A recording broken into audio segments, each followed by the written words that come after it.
Well, this Yeah. is Shepard, and with me is Scott Austin, my partner in Nomad Rifleman. Good morning, Scott. Good morning. We are recording this on July 25th, about 9 days after we made a world record attempt with a 22 long rifle, and we did not succeed. That's the punchline right now. However, as we push the limits of extreme long range shooting or extended extreme long range shooting, I kind of think of us as researchers, scientists, and we had this outdoor lab and we did an experiment. And I am now just thinking, hey, it's a good idea that we report our conclusions, what we have learned from this experiment, to the community, so that other people who are also trying can kind of use our data to help them along the way. Scott is more of the ballistics person. I am more of this time I was the forward spotter guy who sat in a cramped area that I'm going to whine about for about 6 hours straight. And I have written an article about my experience as the forward spotter here. And today's purpose is to glean knowledge from Scott. He was the ballistics brains behind this shot. And I'm just going to interview him with a series of questions and see what we can learn about our experience a little over a week ago. Does that sound good to you, Scott? That sounds great. Okay, wonderful.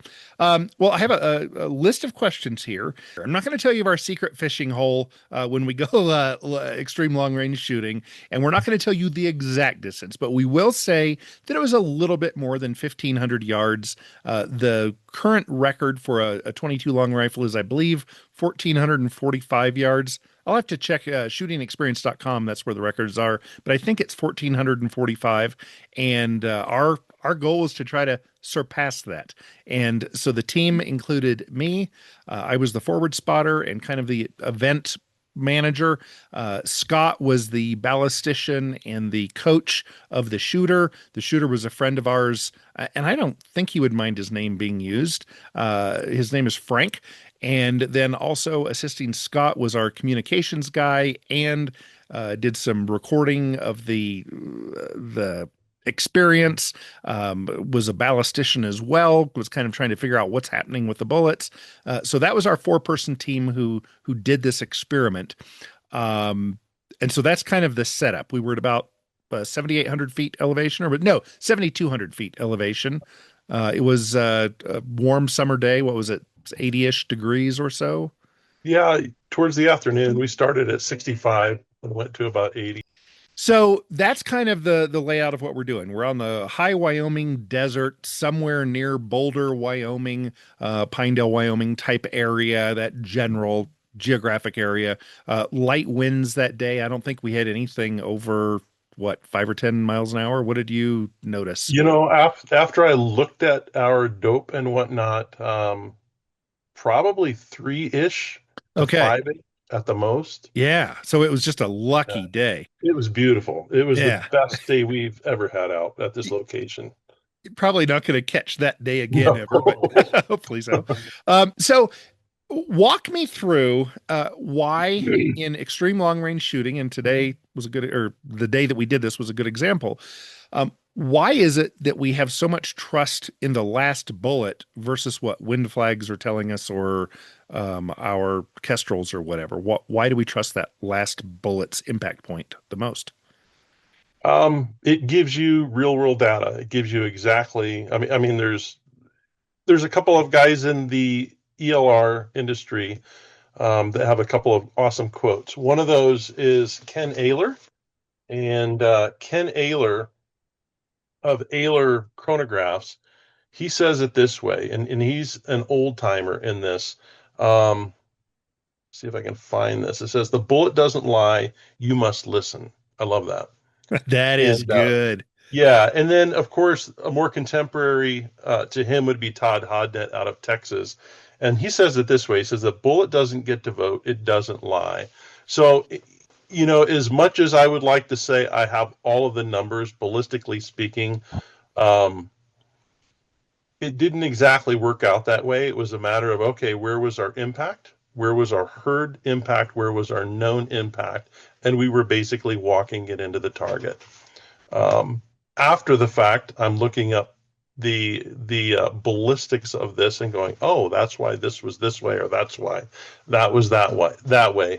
And of course, next time I'm going to be a little bit more attentive to the details on that. Okay. And we saw, was it, do I have my number right that it was a 57 foot per second velocity spread throughout the day that you Yeah, recorded? exactly, exactly. Okay. And what is in precision shooting, even for 1,000 yard shooting or 2,000 yard shooting with center fire, what is a good standard? What does a person want to have? I will quote David Crandall on this. He shoots 1,000 yard USA Palma. He has two or three gold medals to his name. And in his circles, he says if you have anywhere from 8 feet per second to 12 feet per second variation in your velocities, you're going to do well in terms of 1,000 yard match competition. That's what his team has, anywhere between 8 and 12 typically. But that's with a 308. Um, They shoot 155 grain bullets, right? yeah, I believe so. I believe Yeah. so. Okay. You probably know that better than me. Um, but that's huge. Your extreme spreads are huge. And of course, we're dealing there with a center fire cartridge, which is much faster, which has, it's flatter shooting. I think Brian Litz uses the term danger space. It's in that danger space longer. So a higher probability of hit versus what we're utilizing is a 22 long rifle at subsonic velocities. Okay. So how much, like at the lowest end of that, the slowest bullet you guys sent downrange at me, and then the fastest one, what would from a your ballistics calculations, where would those two impacts, how many yards difference would those two be? Pull up my handy dandy cheat sheet. So this is called longitudinal dispersion. Okay. Uh, versus vertical dispersion. So normally when you're shooting with a supersonic bullet, you're dealing at normal ELR distances, you're dealing with that variation vertically. We're looking at it from basically the sky down and from a longitudinal perspective, almost like somebody sending a mortar. So the difference in those from the target, roughly with our velocities at 1,082 for our lowest, we were roughly 55 yards short. With our highest velocity, 1,139 feet per second, we were 103 yards long. Hence Okay. the reason that some of, you weren't seeing, well, a higher percentage of impacts. You weren't seeing those. It was more hearing that. Sometimes you would hear it and it was well beyond. Um, and we would look at the chronograph and go, it could be that he's hearing it, but not sensing forward and backwards quite right. Right. And actually, let me take that back. If one hit behind you, you may actually think it was in front of it based on the sound deflecting off of your target. It was our theorizing. That's what we Okay. guessed. Because if we looked at the velocity didn't match with that. And of course, Okay. our best information, of course, was the true visuals. Right. Okay. Yeah, and I place visuals slightly now having had more experience forward spotting. I'm placing way higher value on audio than I used to now Sure. that I have 405 shots experience in 6 hours. I've done it before, but it's been at 2 or 3 mile shots, and I've been a few hundred yards back, or Yeah. even at the 4.4 mile shot we made. I did some of the forward spotting as we were prepping, but this Yeah. was I got the most of my experience on this day, and I was really surprised at how accurate audio was. But Yeah. more about that in my article, which we'll link down below. So for this particular day, we were looking at about approximately 150 yards difference if we had a 57 foot per second muzzle velocity difference. So Yeah. that makes me think that something that I think Frank suggested or you suggested that you two have been chatting about was next time we do something like this, or if someone else is doing it, maybe narrow down, take your 10 fastest foot per second and your 10 slowest and ignore the results of those completely and only record or care about that middle band. Is that what you two have been discussing? I don't understand this as much. What are your thoughts on that? I think from a practical standpoint, if you send one and you're more than 10 feet per second high or low, you might as well just plan on working on sending your next one because we're talking, a 10.5 second flight time. And if you're shooting in what we call a season of wind, you might as well maximize your time. And as soon as that one's sent and your velocity is out of that velocity node that you want, just send another one. Um, you know, Again, we're dealing with an almost 15-degree difference from the morning to the afternoon. I'd like to, next time we do this, I'm going to track this better and actually see what each, temperature setting, how it changes that specific velocity. Um, So yeah, and I think that that might be something that as the forward spotter, our communication system, which I love it when the person who has the two-way radio back at the shooting location keys the mic, I can hear the shot, but just in case somebody drops something on the ground, you or Mike, whoever was doing that, would also say bang or shots away, something like that, so that I know that that sound was in fact the shot. And then I wait, and about 4 seconds later, I can hear the actual, not on the radio, but the actual bang of the shot gets to me. And then I would wait another 6 seconds, and I would hear the thud somewhere around me. Shots in the air.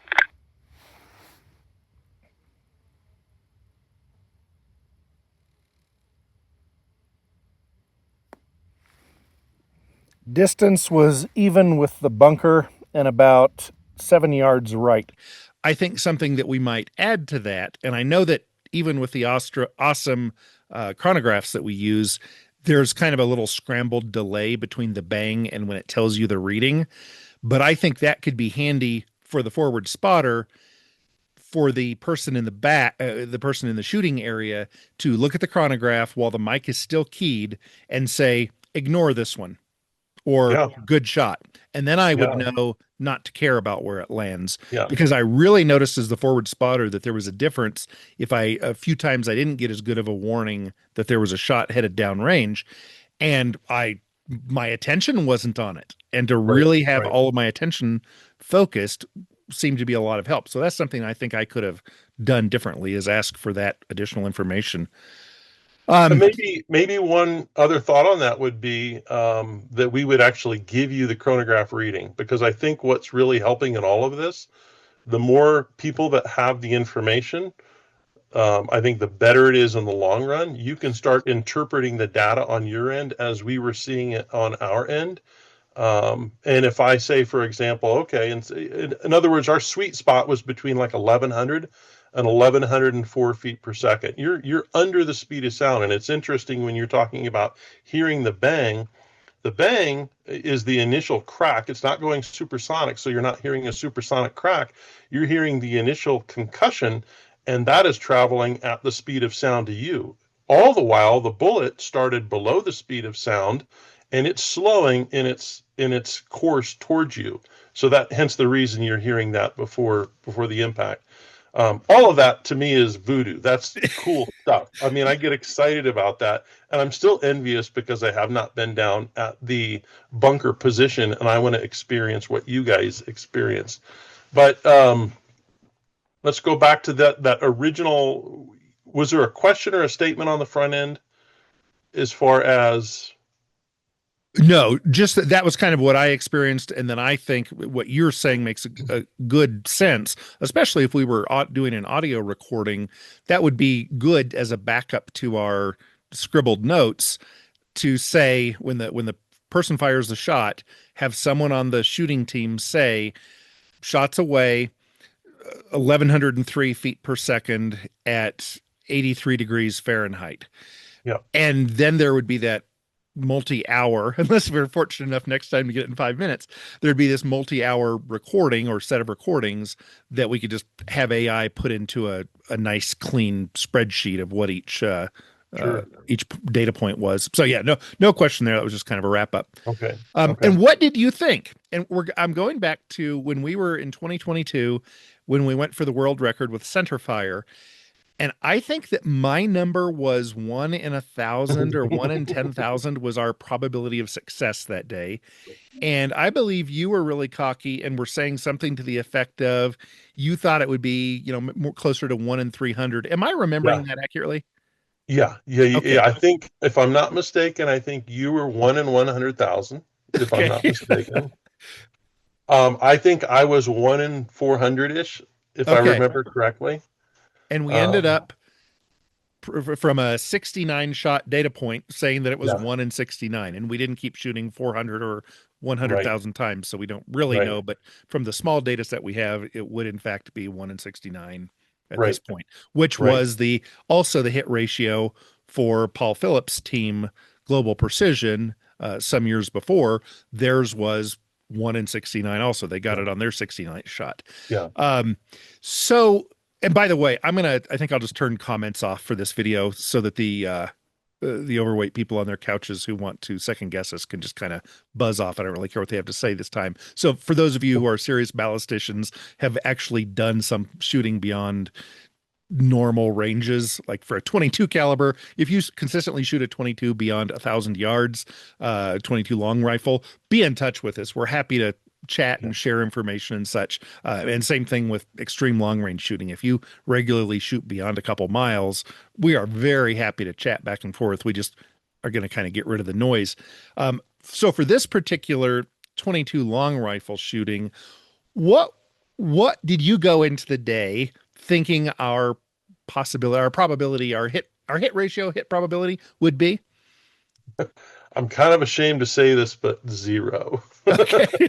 I really did not think we were even going to hear impacts. And I think part of that is based on, you and Lynn had been out 3 different days, and it was a struggle finding impacts, hearing impacts, seeing any impacts. That was quite the challenge. And from, if I'm not mistaken, the first or second shot, you're like, okay, I heard that in such and such a location. And the pessimism in me wanted to say, yeah, right, that was like a chiseler. Yeah. Then Well, the you went third to a one, then ground squirrel, dropped a nut or something. yeah, because it's such a huge difference. Here's a bullet that's traveled, over 1,500 yards. It's impacting at 7 foot-pounds of energy versus, I think if I'm not mistaken, 290, almost 300 foot-pounds of energy for the 4.4 mile shot. So a significant difference in terms of hearing it, or lack thereof. And I just really didn't think we were going to do well. Initially I was all excited about this and thinking, just like the world record 4.4, it's just math. Well, of course, once you get into the weeds, it's more than just math. And there were a lot of, learning curves along the way for certain. And with this 22, I just thought, you know what? And again, I'm ashamed to say this. I'm like, there's no possibility we're going to be anywhere near it. And I would say probably within 10, 15 shots, I turned around to Frank and I said, we're going to do this. We're going to do this today. I could not believe it. Yeah, I was also just amazed. I thought hardly any possibility that I would actually hear the thud. In some of the testing before this, we'd shot into like a pond type surface, and I was down on the end, and my wife was shooting, and I could hear it hit the water once, and I could hear it hit the ground once or twice, but I couldn't triangulate it at all. And I just thought, there is no chance of success on this. And then after the first shot that I heard it, which was, yeah, I agree with you, the first or second shot, I'm like, oh my gosh. And then I could hear every shot landing. I think I only probably lost 20, 25 shots. I'm not sure. I have it in my article, but I've forgotten already. But I heard almost every single impact from the 405 shots fired that day. Yeah. So that's a pretty good percentage of being able to gather data. What is that, 95% or so, Yeah, that's of the awesome. shots we could hear, which was just amazing. So that really made me think, hey, this is actually something that can happen. And now I'm thinking it can happen Whether we or someone else sets it in the 1,500-yard range, somebody else is gonna set it in the 1,600-yard range. Could Yeah. be us, could be someone else. But Yeah. yeah, it made this a lot more possible. Question, what was the actual distance that you were in your bunker from the target itself? Was it I 7 yards? was 7 yards back, Okay. yes. And I would have been 7 yards back directly under the target, which would have been ideal for listening. However, the height of my bunker, it was a piece of 4x8 plywood. And so the 8 feet, even though it was slanted down to maybe 6 feet, that blocked your view of the target. So I wasn't able to be there. I think next time being 10 yards back and directly in the line and lowering the bunker enough or raising the target enough. Right. But I think having the target on the ground was actually a good idea. Yeah, that would have helped me as the forward spotter if I had been directly under, not having to do the math. But for someone who isn't from Tennessee, maybe the math would have been easy. So what's physically different about pushing a subsonic 22 long rifle bullet to this range versus a center fire? And why isn't it that the same playbook we used when we were shooting it, when we set the Wyoming state record at 3.06 miles, and then some years later set the world record at 4.4 miles using 375 Chi-Tac, and then for the world record, a 416 Barrett chambering. Why doesn't this just scale? What's the difference? You know, I the question, I'm not sure if I completely understand it, as far as what you're looking for on that. I mean, in terms of scaling, what do you mean by that? Well, I think some of the things I think about are that when you're shooting center fire, you're probably going to go from supersonic to subsonic. Right. And you're going to be able to hand load and I load the gotcha. cartridge precisely for your Got it. barrel. Got it. Okay. I understand it now. Well, certainly with center fire, we would set up a pet load that would specifically be tailored to that specific barrel. And I could get my velocity nodes down. And generally speaking, when we're doing those type of shots at a mile and beyond, we're typically getting under 10 feet per second. Although the world record, again, that was different, but it was a different temperature than I had, or Jake Mushaney had initially, set that up for. So that changed things.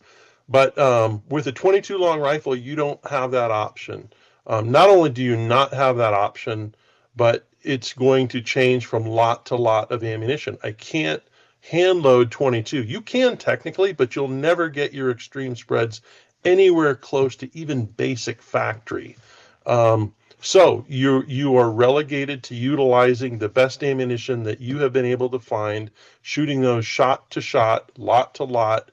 The ones that we found work the best in our Voodoo Gunworks 22 are the Lapua Center X.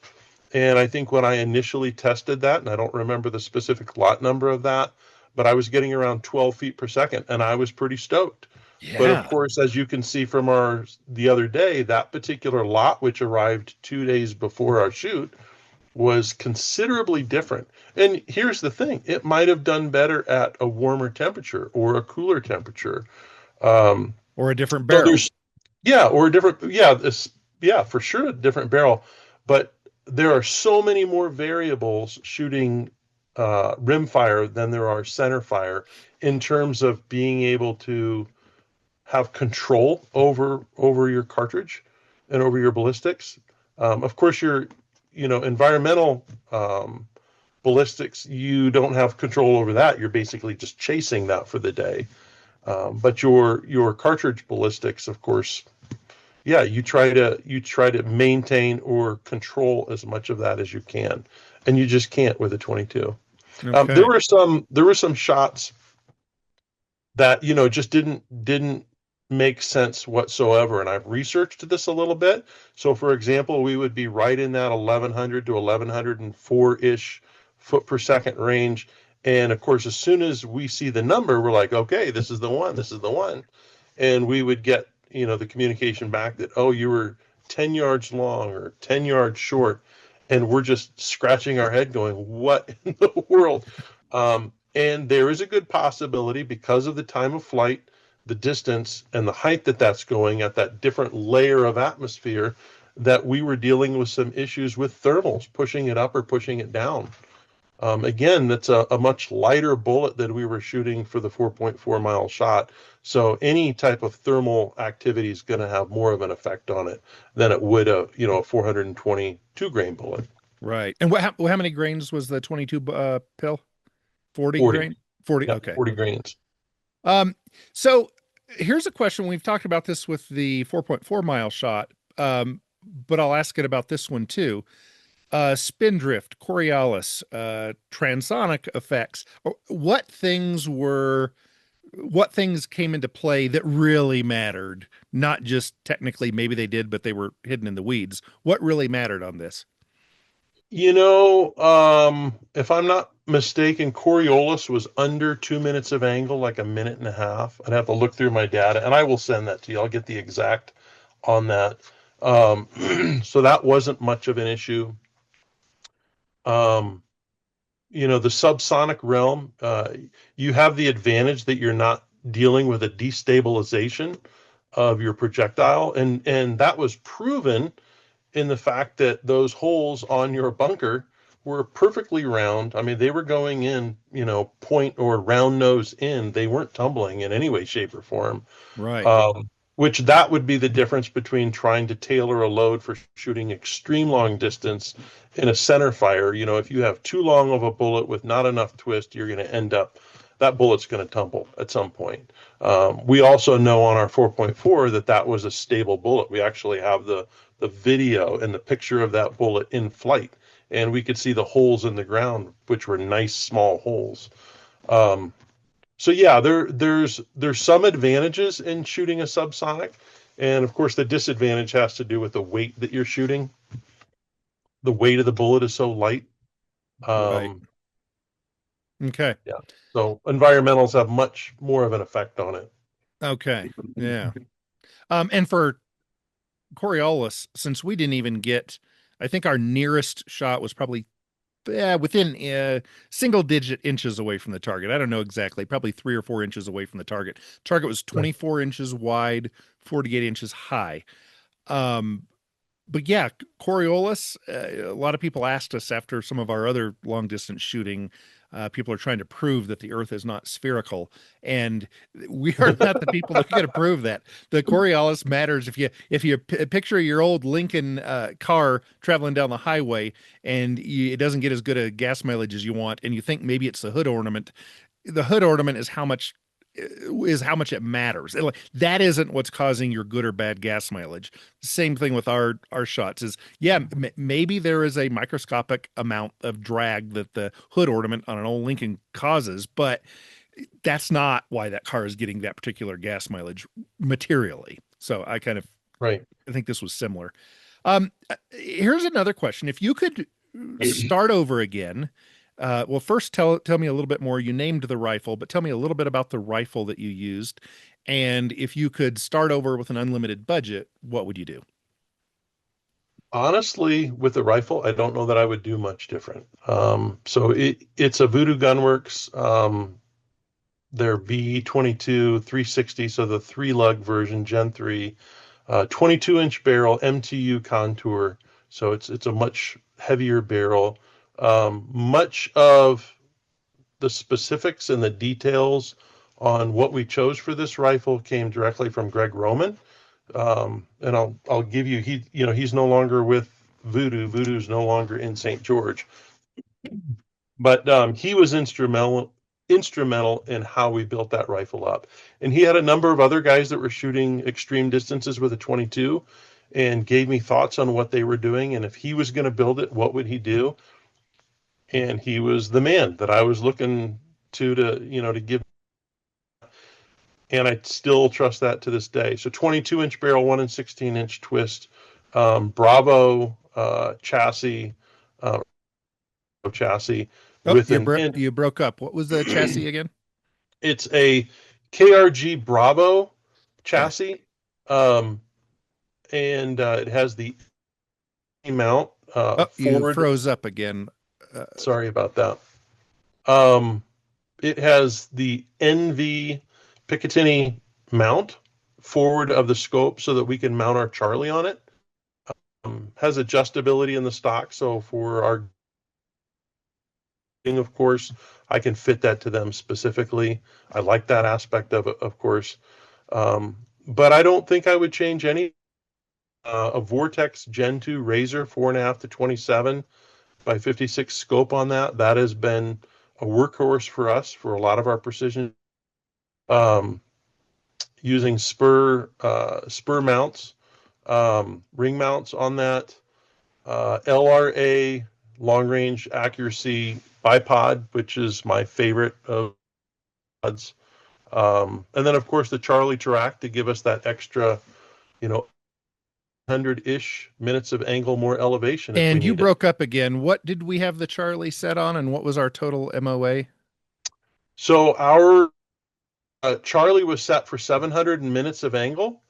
And if I'm not mistaken, it was 738 total minutes of angle. And we utilized the Kestrel for a ballistics calculator, which you and I go back and forth as electronics or no electronics. In this case, it worked out really well. And then we're using what's called a Digipass, and I'll send you all the specifics on this.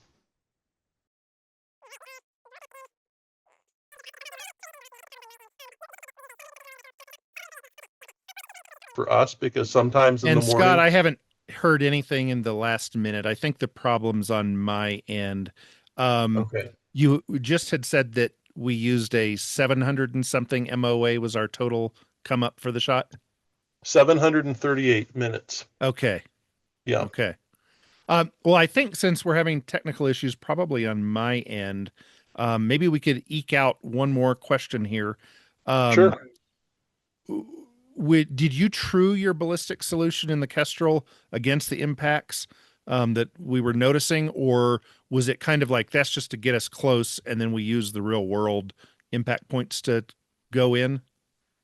We basically use the impact marks to walk us in, and the Kestrel got us within, I want to say, 10 or 15 yards from the initial shot. I don't know if you remember the first shot, or if it was a visual or if it was an auditory.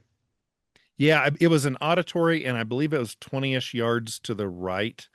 Okay. As I recall, but it was my first time in months hearing, well, I guess not in months, but in weeks hearing an audio thunk. So Right. I don't know how accurate I was then compared to toward the end. Right. Well, Right. Well, spin drift was significant. So, we were initially holding pretty far left in order to make our hits. We were, pointing into the wind a little bit. But spin drift was, and I don't know the numbers off the top of my head, 14-ish rings a bell in my head. And 20, MOA? Yeah. Okay. And so 20 is the most that we ever held throughout that day. So we were basically dealing with 5 minutes of angle left and right for our windage holds, which tells you the wind was really mild. Yes. And 14-ish minute spin drift on that, which is significant. That was a surprise to me. Yeah. Yeah. That's such a treat, the wind we had. Boy, that was, you don't get lucky like that frequently. No. Yeah. Well, anything that I have not asked you that you think might be important to someone who's trying to have more success than we did, and anything else you'd share with them? A couple thoughts. Kestrel always uses this phrase, garbage in, garbage out. What you put into your ballistic calculator is going to get you as close as you're going to get. Understand those. I mean, there's lots of good YouTubes to research your specific ballistic calculator. I love applied ballistics. I love the Kestrel as a tool for sure. That would be one huge recommendation. The other one is it's not an inexpensive road to go down when you start adding up everything, as you well know. But there are some hacks to that, and maybe at some point we could come up with a way, for the much more budget conscious, we could come up with some ideas. I know our first book on that, there were some ideas in there with respect to the budget conscious, because that's where I was when I started. I didn't have the funds to be able to do the long range because of lack of equipment, and you learn the hacks around that. Yeah. There are certain things you can't get around, certain things you have to have. But anyway, it's a worthy goal. I love it. Yes, it's so much fun compiling the data, doing the actual research and testing and experimenting on this. And Yeah. yeah. And oh, by the way, folks, we're not encouraging you to go hunting with a 22 rifle at over 1,500 yards to get your moose this year. This is just this is a With a recreational 22. fun thing, pushing the edges here. Yeah. Well, thank you, Scott, and thank you for figuring out all the ballistic stuff. This is not something I would have been able to figure out. So, thank you so much for being the brains behind this. And yeah, maybe we'll get out and try it again sometime. Well, thanks for making it happen. Really, really appreciate it. You betcha.